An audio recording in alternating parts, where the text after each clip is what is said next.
isa lang ang kasya sa bangka. Kailangan kong mamili sa inyong dalawa. Iligtas mo ko, Pichita. Pangako hindi kita pababayaan. Lagi kitang ipagluluto ng popcorn. Ako ang iligtas mo, Pichita. Sa muscle ko palang busog ka na. Sorry, Cornito. Ikaw snacks lang. Si Pipi nung full meal. Siya ang pinipili ko.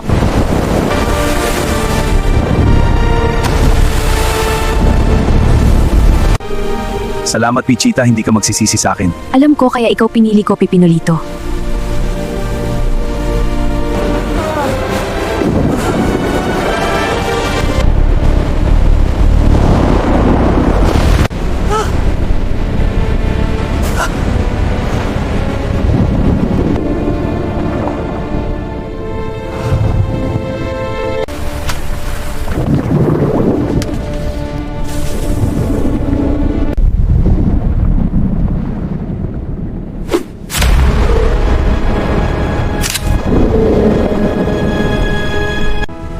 Pipinuno, tignan mo, isla! Ligtas na tayo, Pichita. Bilisan mo pa magsagwan. Dali!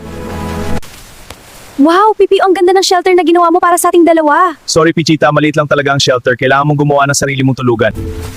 Good night. Grabe ka, Pipinolito. Matapos kitang iligtas, lumabas agad ang tunay na ugali mo. Nakakainis. Ngayon kailangan kong gumawa ng shelter ko. Siguro lalaki ang type niya. Huh?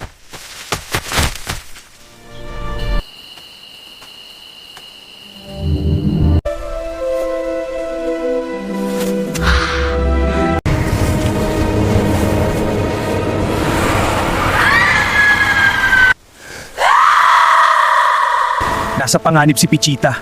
Susundan ko tong footprints niya. Sa wakas, nakarating din ako sa isla. Ilang araw na akong lumalangoy. Teka, may mga footprints. May mga tao dito.